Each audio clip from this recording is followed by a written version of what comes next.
Hi, I'm Jeff Murr. I want to welcome you to True Texas History, where today we are going to be talking about the Texans at the Battle of Fort Bisland. Uh, some of you may be scratching your heads and say, gee, I never heard of the Battle of Fort Bisland. Well, that's why you're tuning in. The Battle of Fort Bisland occurred this day, April 13th, back in 1863. Let me go ahead and give you some background as to what was going on with the Battle of Fort Bisland and what happened there. During 1863, the spring, there was a massive Union effort to capture places like Port Hudson, Vicksburg. That was on one side of the Mississippi, but on the other side, they were making a push to head on into Bayou country because they felt like, hey, there's a lot of supplies there, a lot of food, a lot of goodies. We need to take those. So that's what General Banks's objective was, to go ahead and take them. And he was hoping to go ahead and capture most of the Texas forces that were stationed there in Louisiana. And there was a earthen fort that was standing in his way, known as Fort Bisland. Now, some of the Texas troops were there, and some of the ones that were there were the 11th Texas Infantry, the 5th Texas Cavalry. Now, the 5th Texas Cavalry, they're quite interesting because they had fought already in the war out in the New Mexico campaign. Port Hudson's, Alabama. All right. Yeah, my wife had some relatives there. It was quite a struggle there at Port Hudson. But in terms of the 5th Texas, they had fought out in New Mexico, and they were here in Louisiana as well, fighting. So they covered a lot of ground. Also, the 34th Dismounted Cavalry and the 4th Texas Cavalry. Now, one reason why so many cavalry units is that some of them were part of what they called the Texas Brigade. Now, this is not the Texas Brigade under General Hood. This is the Texas Brigade under Tom Green. Tom Green was a taller-than-life Texas figure who had fought in the Texas Revolution, had fought in some of the major engagements with the Mexican forces during the Republic years. And so a lot of the men were proud to serve with Tom Green, and they looked up to him as a father figure. Now, what was going on there at Fort Bisland? The Union forces were essentially trying to do the pincer move, and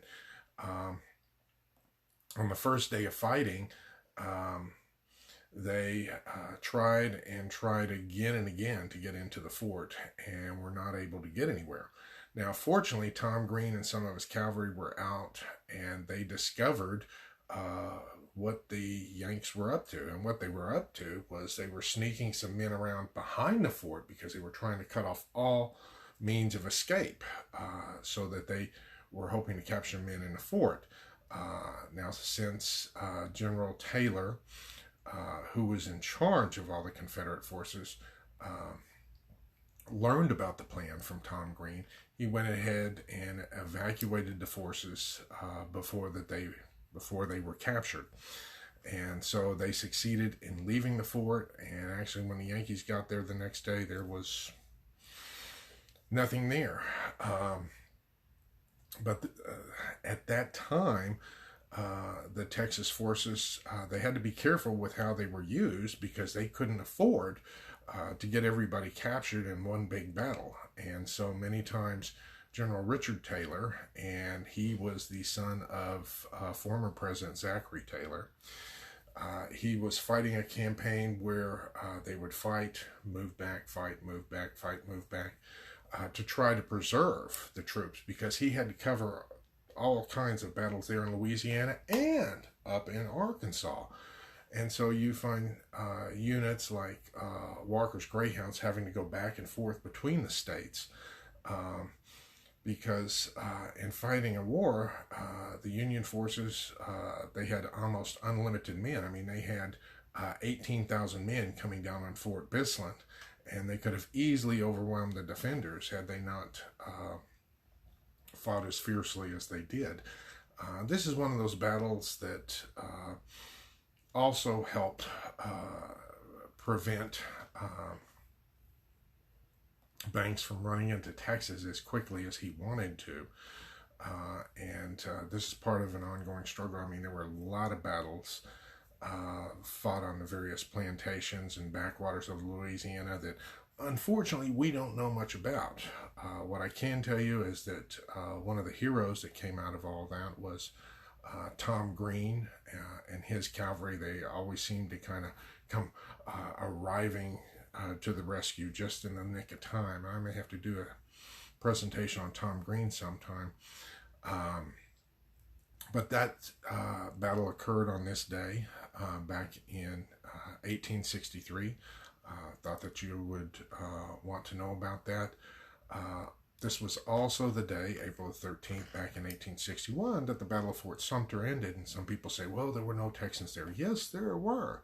Our Senator, Louis Wigfall, actually made it a point of rowing out to the fort in a rowboat to try to get the forces there to surrender and to try to have a parley, so to speak. It wasn't successful, but I thought it was a pretty bold gesture on his part. When was the last time that you saw a U.S. Senator go ahead and row a rowboat across the bay? That's not something you see every day. But anyways, that's what happened on this day, April the 13th. Hope you enjoyed it. If you have any questions, concerns, I'll be glad to go ahead and deal with them. Leave your comments below. Talk to you later. Vaya con Dios, my friends. Goodbye.